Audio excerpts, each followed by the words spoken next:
But we need to be aware that the humanised nature of these can make them feel so familiar and comforting that children who don't necessarily know better can form real significant emotional attachments. And that is a real problem. We need to help our children to discern the difference between technology and human offline society, right?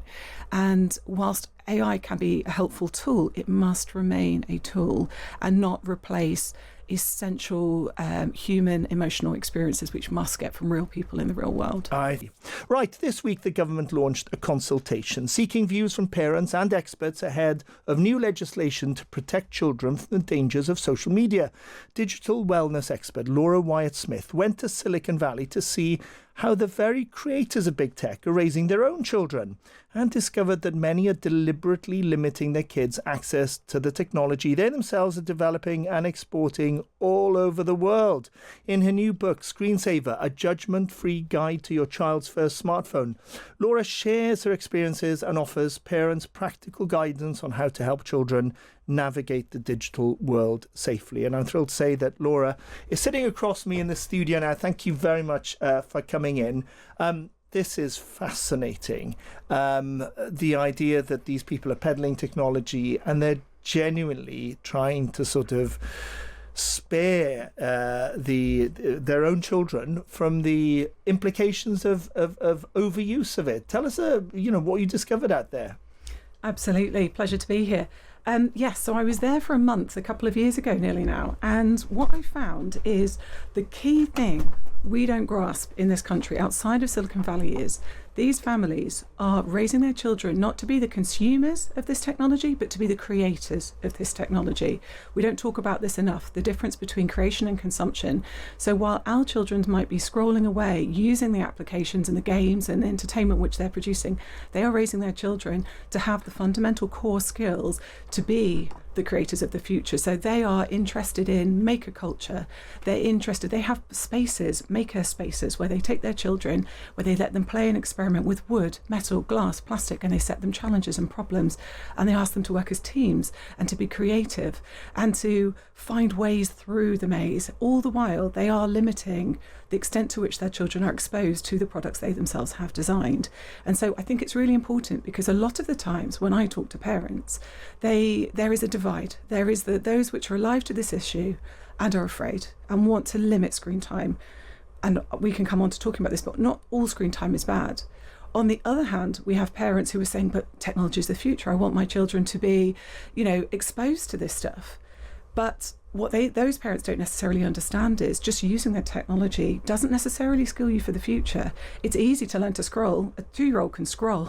What we need is people who have the skills to discern what is helpful content and what is not, and to be able to think critically about the things that they are using. So when they're encouraging them to be creators, is that because that is not only a useful skill, but that means they will make money and they will follow in the path of their, uber successful tech mums and dads, and those of us who passively receive what they create end up being sort of, going poorer and more dependent upon it? Or is it because they actually actively think there's a real danger to that, the dangers that we think of about online bullying and about self-harm sort of masterclasses online and all kinds of horrible things that we're now more and more alert to? Are they very conscious of that and want to protect their kids from it? It's both. So whilst a lot of the narrative we see in national media in Britain is about exposure to harmful content, and that is right, and if anybody watched the Molly and the Machines documentary last night, which tells the tragic story of a 14-year-old girl who sadly took her own life as a result of really harmful algorithmic influences on social media pushing content which I think undeniably now proves that, it was worsening her mental health. And there is that, and we need to talk about that. But there is actually a more subtle impact. And I think that is one of our children's cognitive capabilities. And what we find is when children have access to easy stimulation, they lose the capacity to entertain themselves. And that's really important, because that level of creativity is really essential, and we need that downtime. We ourselves as adults as well, this isn't just about children. We are constantly overstimulated. The amount of input into our brains is more than our ancient, slow-evolving humanoid brains can handle, and we need downtime to process, to think. And we're just not creating that space necessarily for kids, when the second they get bored or they complain, there is a solution, an iPad or a TV or something else. And by the way, I say this with zero judgment, it is an ongoing struggle in my house. And for the record, it's also an ongoing struggle in Silicon Valley. So there is a range of families here, right? We all know the Steve Jobs, and those families who famously say, oh, I don't let my kids use the iPads I've created. But actually, most Silicon Valley parents, they are quite relatable people. They are struggling working parents like the rest of us, and some of them have the time for exclusive nannies to take care of their children's sort of every need, and they can afford to be really offline. And don't get me wrong, they're also those that can afford to send their children to private schools. Those are all screen-free schools predominantly. There are exceptions. But actually, many of those Silicon Valley families, they're experiencing the same challenges. And particularly, I spoke to a group of 18-year-olds who were 14, 13 during the pandemic. And what they told us was, well, our parents were really super strict, but then the pandemic came, and all of a sudden it was like, well, good luck to us. None of us have dealt with this before. And, the screens were thrust into all of their hands, because, who didn't? And they themselves were exposed to harmful content and all of the difficult things which we ourselves are constantly struggling with as parents. Yeah, you mentioned the word bored at some point there, and somebody summed it up for me years ago, that it's really important that you get to a point where you're bored. And then you have to sort of do something about it yourself, rather than have it sort of sorted out for you, which is an interesting thought. But there's we've had concerns about social media for a while. There are fresh concerns about AI tools. This is not about online bullying. This is not about directing people towards self-harm or dragging them into terrorism. Tell us about the sort of unhealthy relationships that some adults as well are forming with chatbots. Oh, well, I'm so glad that you raised this, because we, I think, are beginning to become alive to this challenge of what we call the attention economy. So this sense of you or your child get on your phone with an intention of doing something. 20 minutes later, God forbid, an hour later, you found yourself in a scroll hole, and what was I here for in the first place? That is because algorithms are designed to hook your attention and to keep you hooked. That is how big tech makes money. And I think most of us are aware of that. The new challenge we need to switch onto quickly, particularly as parents, but actually anybody who has a vulnerability of any emotional vulnerability of any description will be affected by this potentially. And it is that of the attachment economy. So it is this idea that AI-powered chatbots are becoming so humanized that they're becoming actually really effective companions.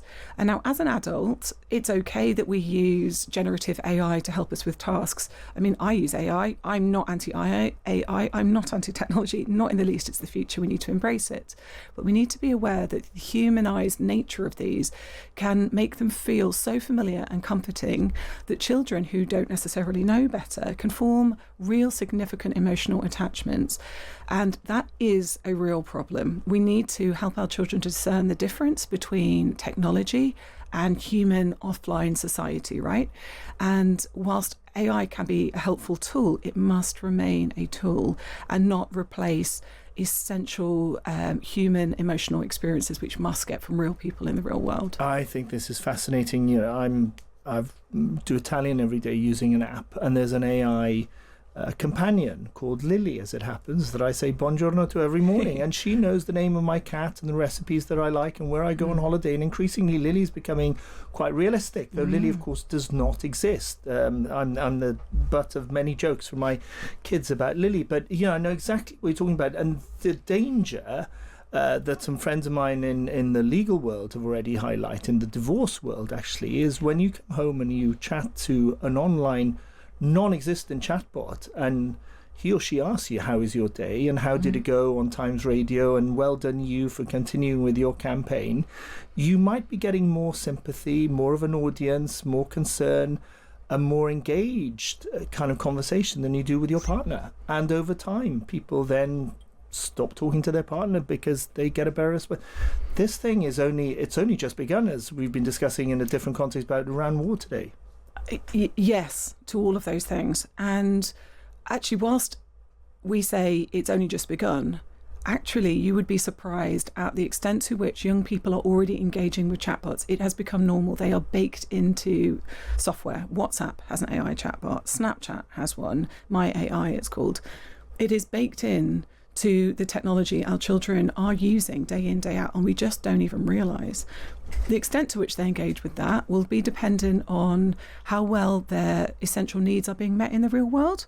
So a child or an adult who is going to be more vulnerable to these AI influences is one that doesn't necessarily have really high quality relationships and high self-esteem and all the things that you would want to have, in your day-to-day life. So what we can do as parents and for ourselves is to make sure that we have really full, fulfilling offline lives, so that when we engage with the online world, we can take it or leave it. It can be a really helpful tool and we can enjoy that, use it for what it's worth, and then get back to life.